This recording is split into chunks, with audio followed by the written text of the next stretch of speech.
In the heart of the Rockies, If it could go wrong, it's gonna go wrong. raging blizzards, You add in the extra snow, you have tons to worry about. perilous descents, Downhill from here. and treacherous mountain tunnels. They're kind of scary. You could film a horror movie in them. Threaten to derail a crucial 15,000-ton delivery of grain from the prairies to the west coast. There's a lot of pressure on everybody. It's busy. Grain keeps us going, that's for sure. Yeah. We have to be on point, work fast, and get her done so we don't hold up any trains.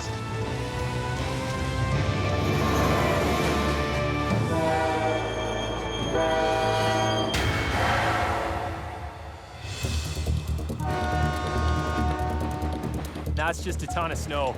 High in the Rocky Mountains, intense blizzards have been hammering Canadian Pacific's railroad crews for 3 days non-stop. It's nature. You can't predict nature. As snow continues to pound the mountains, the teams fan out to fight back. 250 kilometers east of the snow zone, in the prairies, 1042 east, clear signal to Delmead. Out. We're descending right now. He's in charge of the train. Anything with the locomotives or power is mine. Conductor Sean Davis and veteran engineer Glenn Getz are hauling their 2-kilometer-long train to a grain elevator outside Calgary. We're holding 5,180 tons, and that's all empty grain cars at the moment. They've got 112 empty cars to fill with 15,000 tons of grain. They need to get this precious load 1,000 kilometers west across the country to the Pacific coast. From the pickup point outside Calgary, the crew must guide the heavy train up elevations of 1,600 meters into the heart of the ice-encrusted Rocky Mountains, down steep terrain, through winding mountain passes, to reach a transport ship waiting at the port of Vancouver. Any delay to the ship's departure will cost Canadian grain dealers as much as $25,000 a day in docking fees.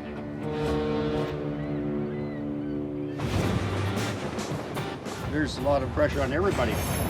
You want to get out there and get it done SAP? It's busy. Grain keeps us going, that's for sure. Yeah. Prairie farmers export around $30 billion worth of grain to over 100 countries every year. More than 95% of it travels across the country by rail, so it's an indispensable service for Canadian grain growers. The wheat is world famous, but so is the journey. No other country on Earth transports its grain as far to get to market.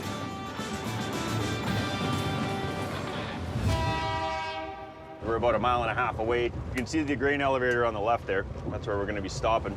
The quicker we get the job done, the quicker they can get the grain loaded and gone. Bottom line, we work as a team, so it's... That's right. I've got a job to do on the ground, he's got a job to do up here. Just get the job done as safely as we can, go home with all our fingers and toes.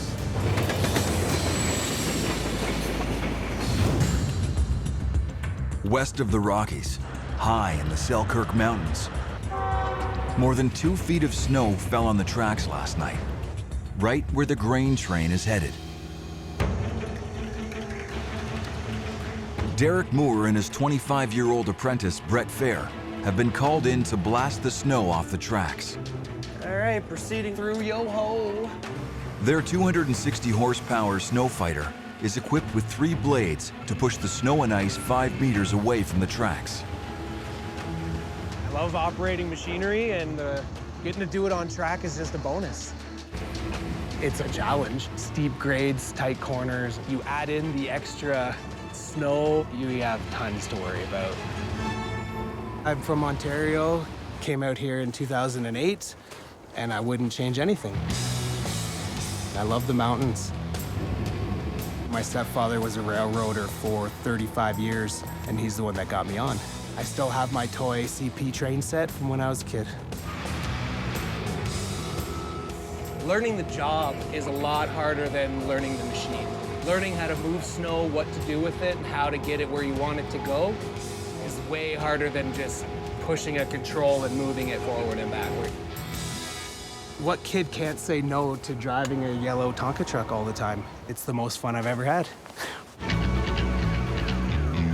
As he clears the snow, We'll proceed east. Derek must check the switches that route the trains between different tracks. Right on.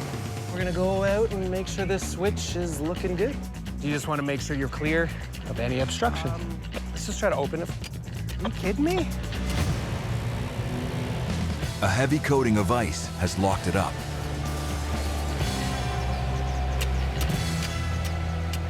Man.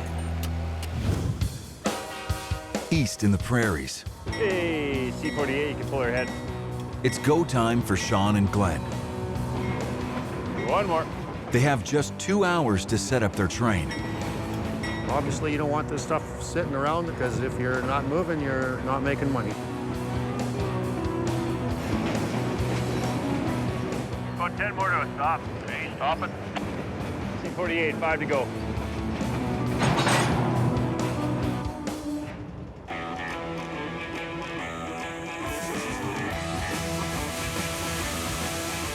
As soon as those cars show up, we're trying to get on top of it as quick as we can and get them loaded. Steel cables drag the empty cars under the loaders that fill them with grain. You're at 2/3. Facility manager Cody Sweer has to keep a close eye on all the moving parts. I'm watching all of our drags and belts and motors and making sure nothing's overloaded and just oversee all the guys and make sure everything's going right.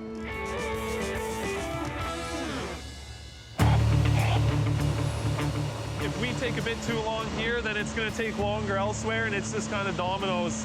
It just kind of falls apart everywhere else and makes everything else delayed. This is Amber Durham. This is what we're shipping right now. It's going to be tight, but I think we'll get it done on time. So far, nothing's gone wrong. Every year, more than 400,000 cars get loaded here. One car alone is worth $30,000.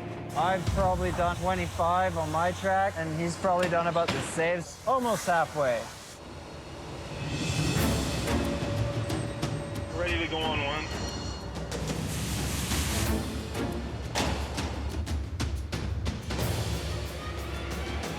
Now what?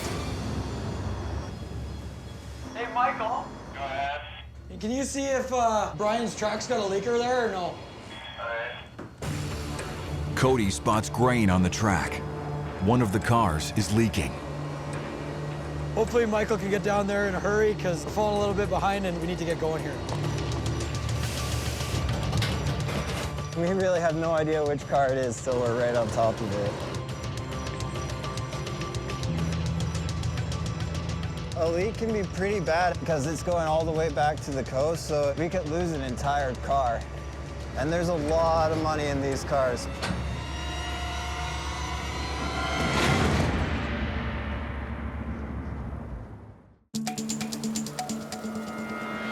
Just outside Calgary, the hunt is on for a leaking grain car. Wait a sec. Right here, here's the leak. Michael needs to crank the hopper door shut before they lose any more grain.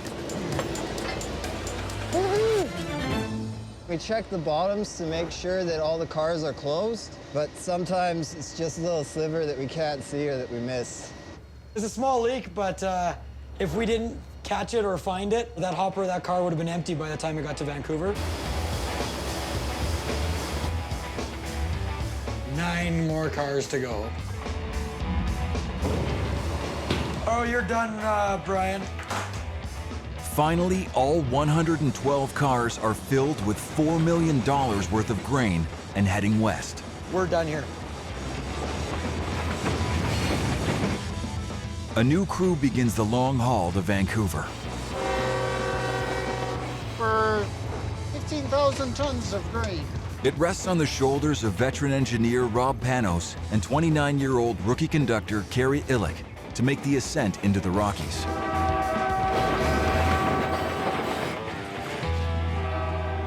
There's snow and ice buildup, so there is a struggle for sure. Just make sure you hang on.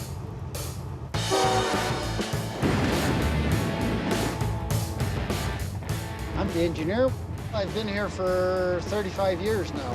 Basically, I control the speed, and try to keep the train in one piece so that the conductor does not have to fix it. I still enjoy the job. No two trips are the same. Driving the train into these rugged mountains is familiar ground for Rob, but not for Carrie, who used to work on a farm. This is my second trip. Before here, I was a pen rider in a feedlot, so made a living off the back of a horse. So this is a big change for me. You can't get much newer than her. Definitely still in the learning process, shall we say. And so far, she's been doing a very good job. I'm a brand new conductor, 6 weeks of classroom work, lots of exams, going on lots of rides with a coach who's showing you what to do along the way. Clear signal? Clear. As a conductor, lots of it is calling out your signals to notify my engineer, knowing what the train consists of, if you've got dangerous loads, grain, whatever you are. There's just so many different situations you can get put in on the railroad. There's not a lot of near-miss accidents or small incidents. Things can go wrong very easily in a very short period of time. The deeper they go, the more unpredictable this wilderness becomes. Forget if there are bears. It's a grizzly around mile 103. Usually you see elk, deer, black bears, grizzly bears. Almost all the animals are attracted to grain. That's why they try to keep the tracks clean of grain. As they climb higher into the snow zone, Emergency broadcast. Oh, man. Where are we? Mile 117. they rehearse an emergency call. Good to go. Emergency. Emergency test 8708 West is at mile 117, 117. They're a long way from any town. Radio contact here can mean the difference between life and death. Testing the emergency call. Over. Successful test, thanks for help. Successful test, thank you. It is a dangerous job. The equipment we're dealing with, the lightest piece is about 30 tons. You make a mistake around here, you're probably going to lose something. Hand, arm, leg, or your life.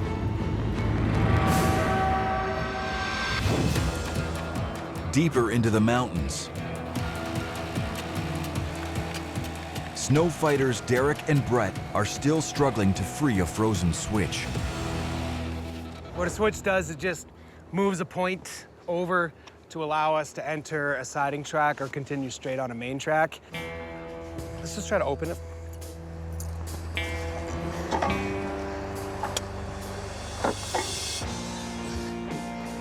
Switch is cleaned, it lines both directions, no problem. It's now set for the oncoming grain train. Time to head for the clear and let trains run.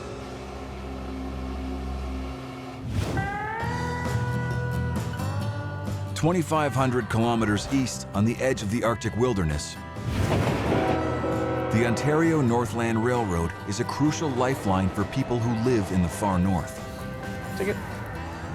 The most extreme 300-kilometer-long section of this railway runs north from Cochrane, Ontario, up to Moosonee.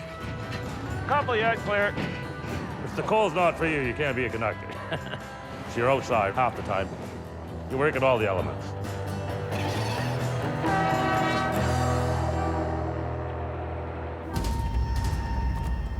For the indigenous community in Moose Factory, an island beyond the railway's northern endpoint, life can be extremely challenging. As a community, we experience a lot of polar bear sightings, and it's becoming more and more frequent. One of the main reasons for polar bears beginning to make their way to our communities is loss of habitat. Climate change these days is starting to affect the polar ice caps and the ice up there.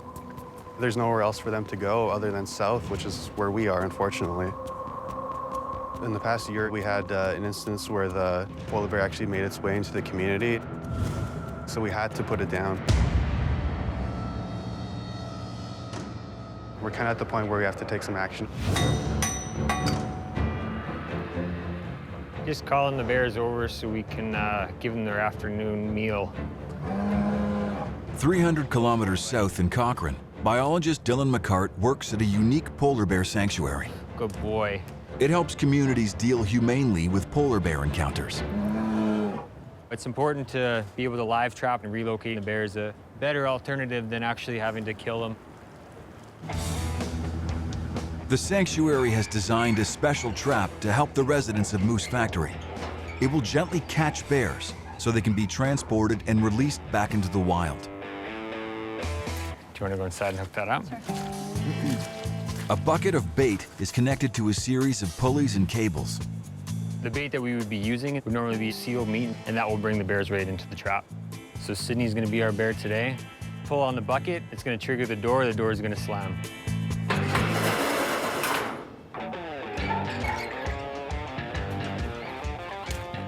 Just bringing the trap over to the train station right now, and it's going to be loaded onto their freight train.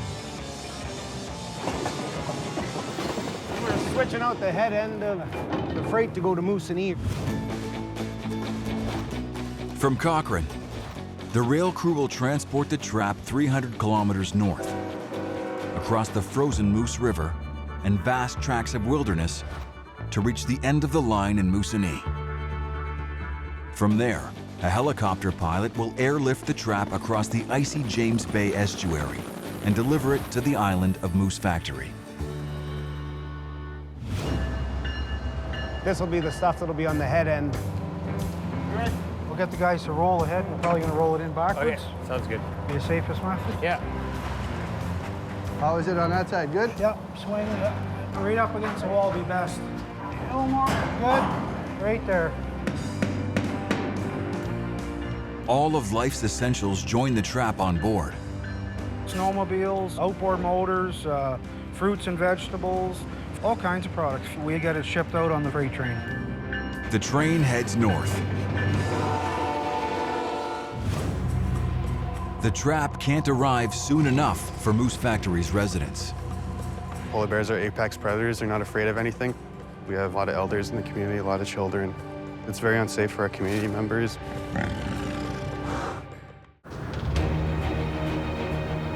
In the Rockies, We are going up the North Main Line. Rob and Carrie push the 3 locomotives powering the grain train to full throttle to climb Kicking Horse Pass. It takes an awful lot of power. Rising to 1,600 meters, this is the highest point in the journey and one of the most challenging. This is our slide area. Possibility of slides coming down on the mountain. In this zone, the mountains are far too steep for snow to cling onto. It can slide unexpectedly. Snow slides are not as fierce as avalanches, but they can still stop a train. We only have about 3 miles of track that is affected by slides. We were on the grain train when a slide came down in front of us. And when we hit the slide, well, the train hit us and bunted us through it.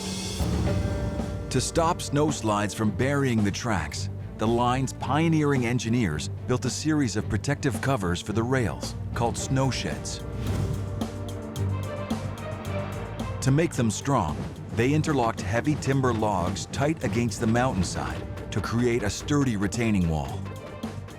Douglas fir posts formed an open wall on the outer side. They braced the roof with supports and topped it with thick timber planks pitched at the same angle as the mountain slope above it. When the mountains can't hold the snow, it slides downhill across the shed roof, falling well away from trains. In all, there is more than 1 kilometer of these protective sheds along the mountain line. The original snow sheds were built through Rogers Pass in the 1880s. Teams of woodsmen cut massive trees from the mountain. To build the walls, they squared the logs with axes. Using winches, the crews hoisted the hefty timbers one by one before adding the roof with hand-sawn planks. It took a full 2 years to build the initial 31 snow sheds. So far, enjoying the job. The scenery's fantastic. Railroad is the way to go.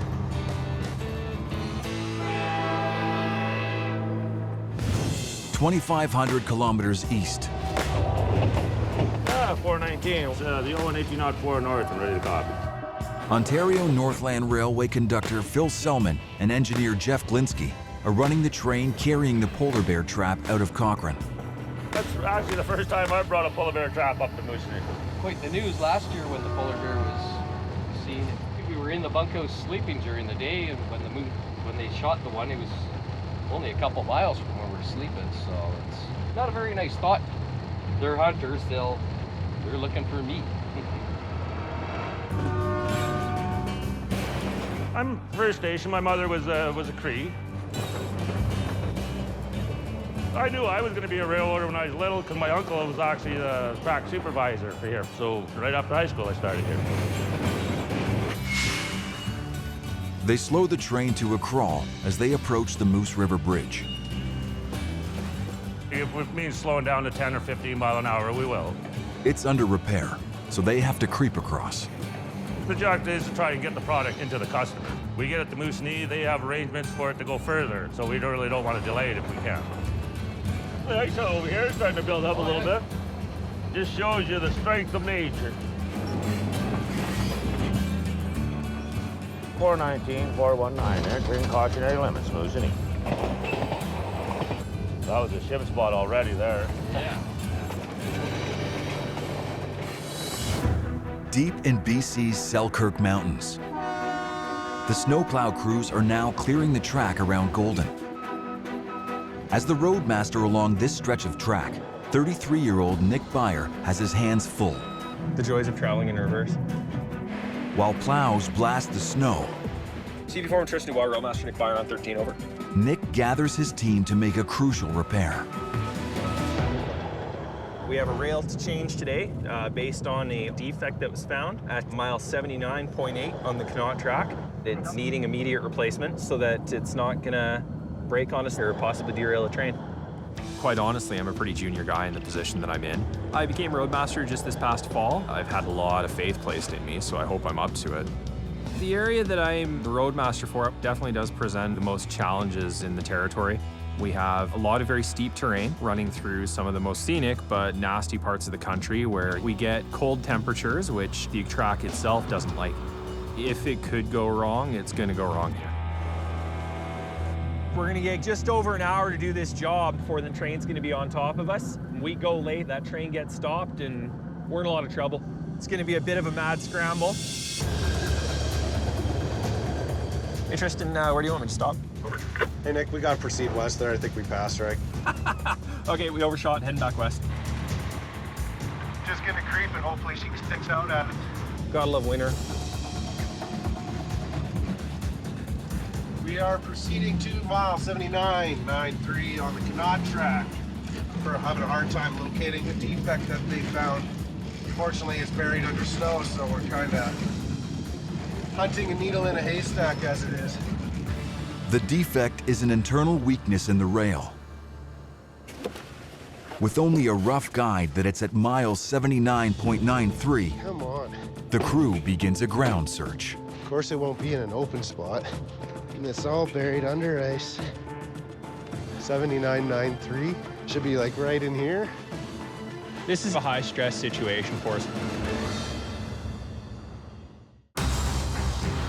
In the Rocky Mountains, The snow shed was built to protect trains from slides coming down. Robin Carey's 15,000-ton grain train has passed safely through the snow sheds. They're now at the railroad's highest point, and they face a precarious descent.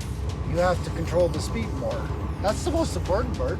The only way down is through two long, narrow passageways carved deep inside the mountains. They're called the spiral tunnels. In about 1 mile, we will be entering the top spiral tunnel. They were built in 1908 to decrease the grade going down the mountain. The mountain grades are so steep in this zone that runaway trains often used to fly off the tracks.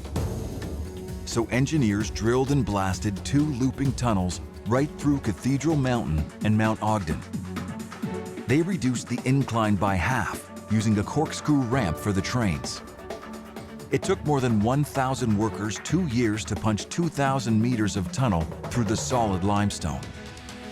Completed in 1909, the spiral tunnels were a true engineering wonder of their age. They made the descent safer, but still not without risk. Even the grades that we're dealing with now, it can be very dangerous. This train here, we're 15,000 tons going down a 2.5% grade. Physics and gravity have a tendency to cause problems, shall we say, if things go wrong.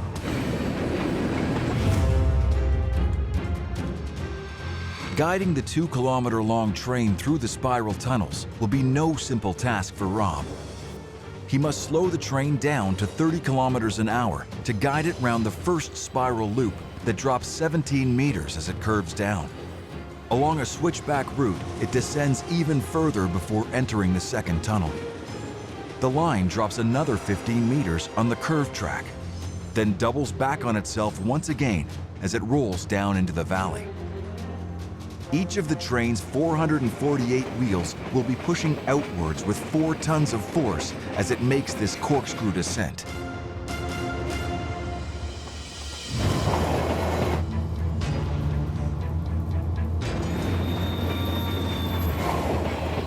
We're going to be going downhill here very shortly. If I'm not careful as to what I do with the throttle, I can rip a train apart very easily. The next thing you gotta know, you got a derailment. It can get real messy real fast. The spiral tunnels, especially for someone like me who's just starting to go through them, they're almost kind of scary. Like you could film a horror movie in them. If something goes wrong, it's usually bad. There's not a lot of room for error at all. This is the entrance to the top tunnel.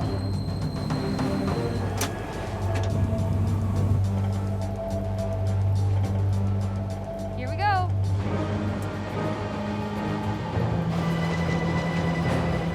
So you're in the top spiral tunnel. This might be tricky. All kinds of ice laying inside the tunnel. If we have problems inside the tunnel, then it becomes a major concern. In 1997, this 11,000-ton grain train entered the tunnel's first spiral curve too fast. 16 cars on the rear of the train flew off the track, remaining stuck inside the tunnel. The front 55 cars detached and kept going, gaining speed down the hill, before crashing off the track beyond the lower tunnel.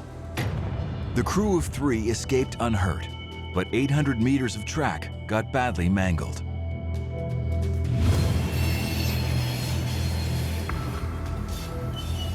This was ground zero. This is where the train derailed inside the tunnel. Being inside the mountain is very eerie. It's very dark. It's just get on and go at a slow rate.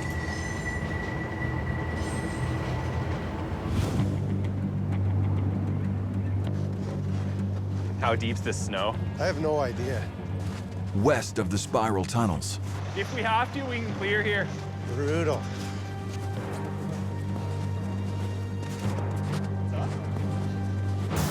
Nick, right here. Here. Right there? Yeah. Okay. Nick's repair crew has found the defect. Okay, bring her in. We've come out here to make sure that we get this piece of rail changed out so that we can make sure that the line is safe. Guess we'll get to digging, eh? As it stands now, we only have about an hour of track time. It's tough going when the ground is frozen. I think the guys that work here are probably the best ones in the system because they work in one of the hardest parts of the system. There isn't train coming at us and we can't stop it. We got to get the goods flowing, so we need to make sure that we're clear of the track before the time that it gets here.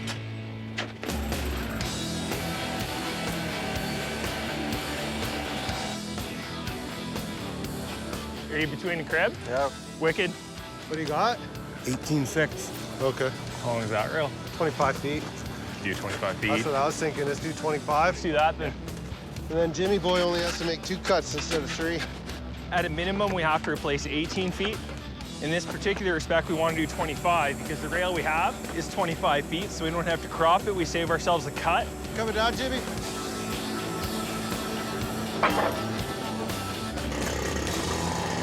We have to be on point, work fast, and try to get her done so we don't hold up any train.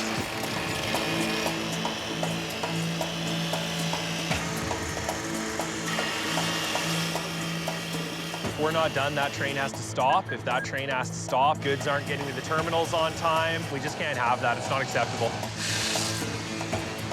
Good to go up? Yep. Watch out there. Watch your feet. What's it holding on? A little bit that wasn't cut. We're under the crunch. We've got 20 minutes to half an hour, but it's gonna come down to the wire.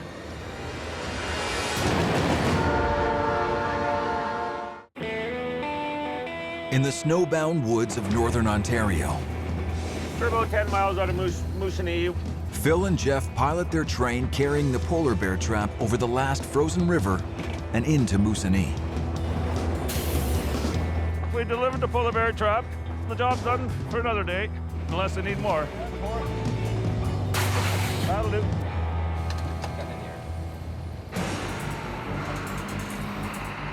First one I've seen like this.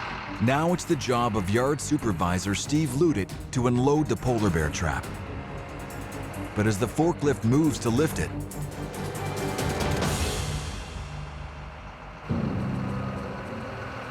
There's a rod underneath to lock the door in the back.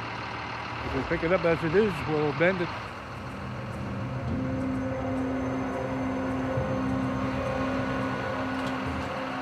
We're gonna block it on the frame so we don't damage it. to protect the mechanism underneath, the crew slides a block under the heavy trap.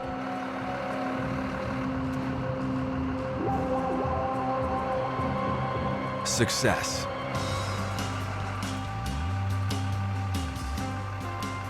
Yeah, that's the rod here. See it? Under here. Didn't damage it, so success. I don't want polar bears around here. But they're coming.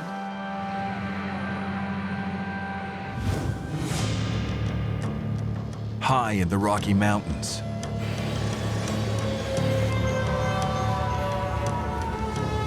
And let there be light. At the end of the tunnel. the front end of Rob and Carrie's grain train exits the first 991-meter-long spiral tunnel.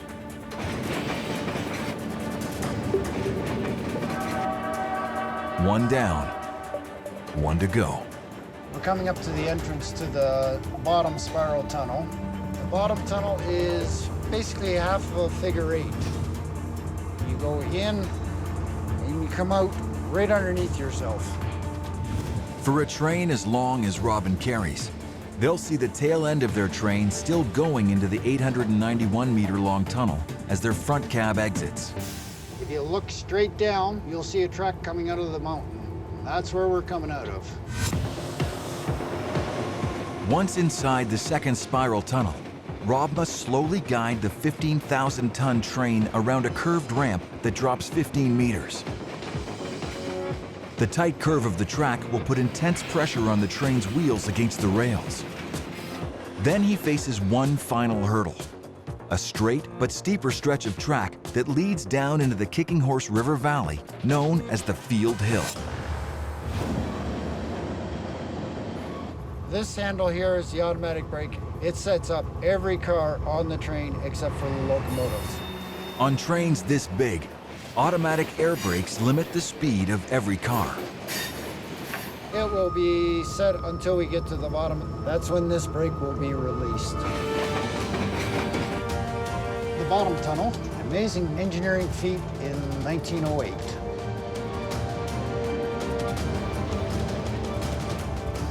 It's amazing that in 1908 that this was even possible.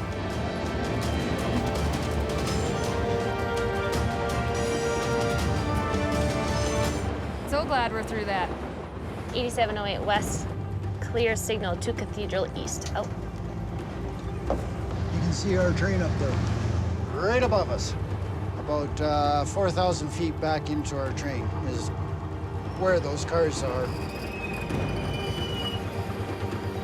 when you come out one end, you can see your tail end going in the other. It is really neat to see. This is where the mountain grade going into field starts. We're heading to the big hill.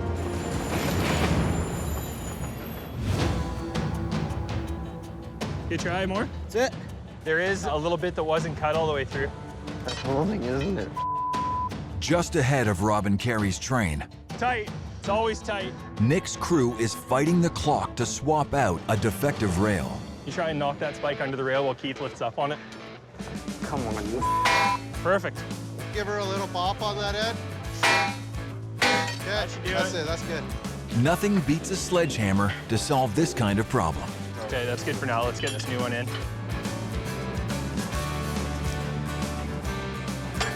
Good, Jimmy? Yeah. Good. Going in. Bring her down. All right. To fit the new rail snug into place, they're using an innovative technique. We call them fire snakes. We light them up, let her get hot, and then watch her grow.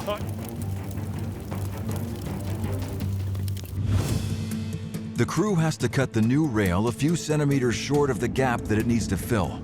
That's because temperatures here vary wildly as the seasons change. If the team cuts the rail to fit the gap precisely during this freezing winter weather, when the summer comes, the new rail would expand under the heat of the sun and cause the track to buckle out of alignment. So the team cuts the rail short and uses burning alcohol gel to heat it up. This way, the rail can expand without buckling when the seasons change. We have half an hour. Okay. The fire snake heats up the rail to the point where it expands so we can get our joint bars back on and everything will look good. We're under the crunch. Something goes wrong here, we're gonna be late. As the rail expands into position, Nick's crew pounds the final spikes into place. We have 3 minutes to be clear. Let's get the out of here. This is success, but we still got to get in the clear before our time's up, so we're gonna saddle up right now and get on the way. Just east of Nick's crew, We're about to start going down the hill.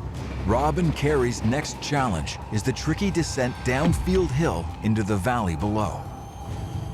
Sometimes you can get into very serious problems on the field hill. Biggest concern would be how well it brakes going down the side of the mountain. In the wintertime, the braking system does not work as well as it does in the summertime.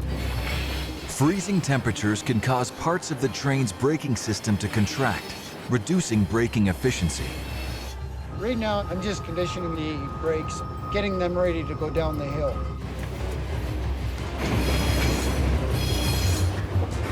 Begin mountain grade. Downhill from here.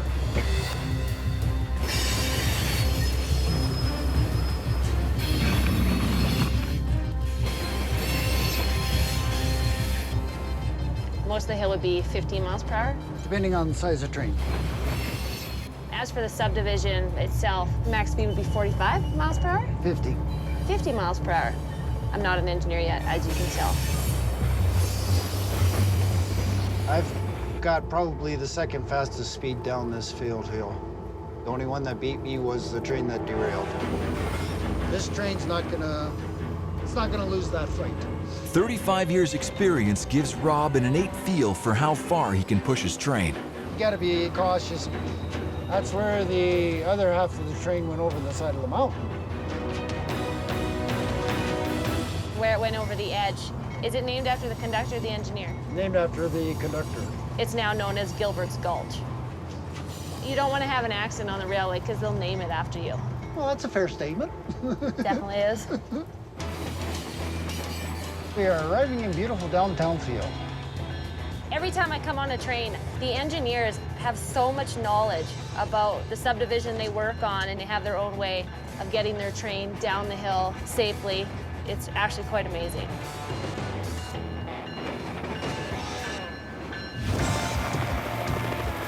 Halfway across Canada in Moosonee.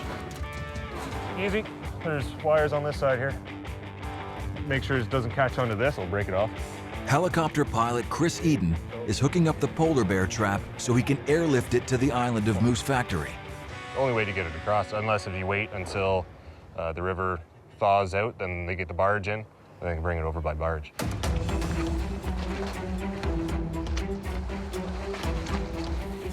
You want to just make sure that it's all equal and level so it flies nice. Because it gets pretty hairy at times when things can get spinning. It's rocking, swinging back and forth, so you feel all of that. But just as they gear up for takeoff, clouds threaten to obscure visibility. To see where he's going, Chris would need to fly beneath them at a level of just 200 feet. We have to be within gliding distance of shore if our engine fails. And if we're only 200 feet off the ground, you lose your engine, you might not make it, and that river's cold and it's moving pretty quick.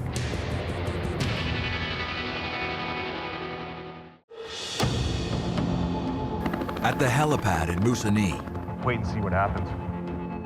Chris waits for clear skies to airlift the polar bear trap to the island of Moose Factory.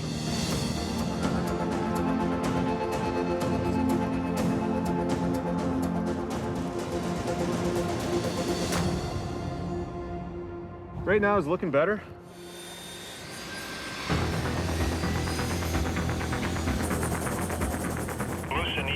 Visibility greater than 9er. It should be on this side any minute, and I can't wait to receive it. Ready to depart the airport with your sling load. Roger.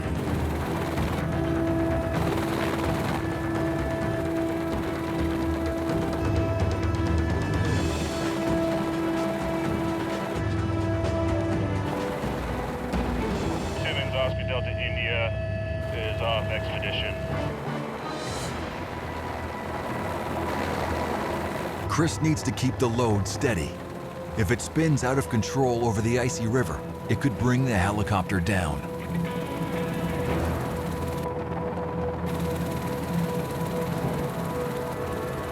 Spinning a little bit. Nice and slow. It's rocking.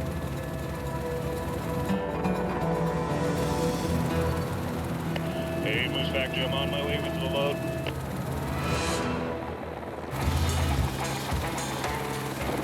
After a precarious 6-kilometer journey, touchdown. This spare trap made quite a journey all the way from Cochrane, Ontario via rail, via helicopter to Moose Factory, so I'm glad I made it in one piece. Warren can now use the trap to help protect the lives of both Moose Factory's people and its polar bears. We're glad to take some positive action on the polar bear activity in the area and have a humane option to relocate these animals.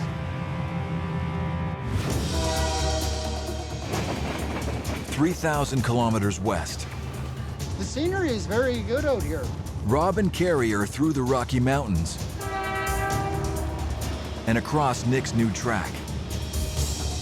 This is one of those jobs where you have to have an open mind and continue to learn every day you're out here. It's just gonna take time. When you got someone who's willing to help, it makes your job so much easier as a new hire conductor. This is where we get off the train. It was a long trip, time to get some rest. Another crew handles the final leg of the trip into Vancouver. At the port, belts and chutes channel all 15,000 tons of grain into the ship's massive hull. Hey guys, good day today? Yeah.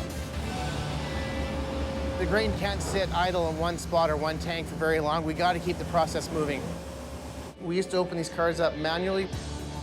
Now our operators can sit in a booth with a joystick and a computer screen. This is much like sitting at home playing a video game. This shipment will head to markets in Europe and the Middle East for pasta production. Canadian Pacific's heavy haul grain train has done its job.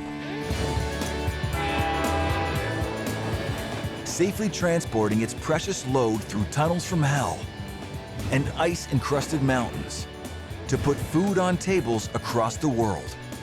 All on account of the brave crews who battle the brutal weather to keep this crucial lifeline running.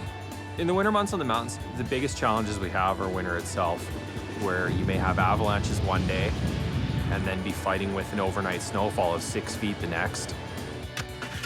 The pace that you operate at, the responsibility that's placed on you, Honestly, this job gets addictive.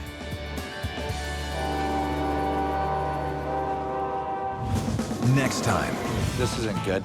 A colossal load You're not going to survive at those speeds with that weight.